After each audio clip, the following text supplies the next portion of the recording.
It sounds like you're switching the motivation from something external, like passing a test or getting good grades, to something internal, right?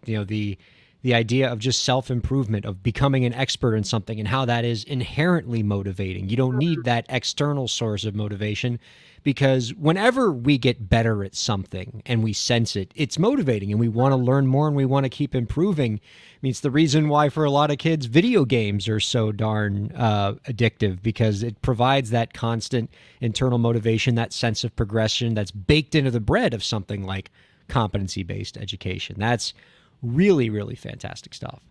Thank you.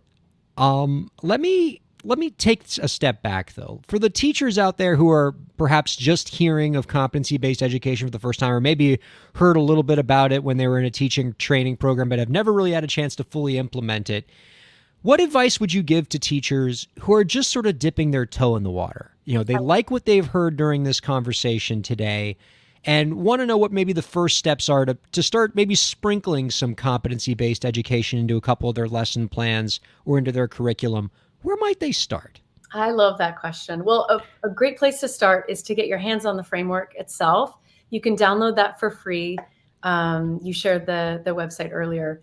And I would say, first, look for authentic connections to what you're already teaching, or something that is really important to you to teach that you see in the Future9, but you don't have resources to support.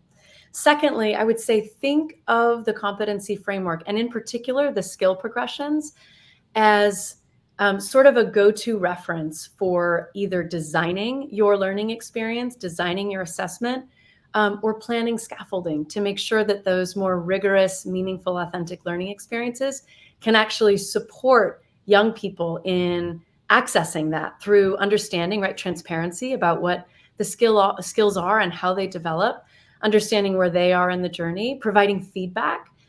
So even whether it's at the unit level of saying, I want to build a unit that is about designing a solution or engaging in inquiry, or I want to design a lesson to support learners around the skills of navigating conflict or sustaining wellness, right? You find your entry point that's meaningful to you, grab that language from the skill progressions and just start playing. We've seen people start by, wow, this can help me improve my rubric. Or, wow, I'm noticing I was going to implement this science lab. And when I look at my assessment or my activity or my task through the lens of the engage in inquiry competency, I'm realizing when I read that skill progression about framing a question, I didn't ask learners to make observations about phenomena and come up with their own questions. Now I'm going to back up and build that into the design so that I'm nurturing and teaching and creating opportunities for those really important skills. Those are a few examples, I think, of how you might get started.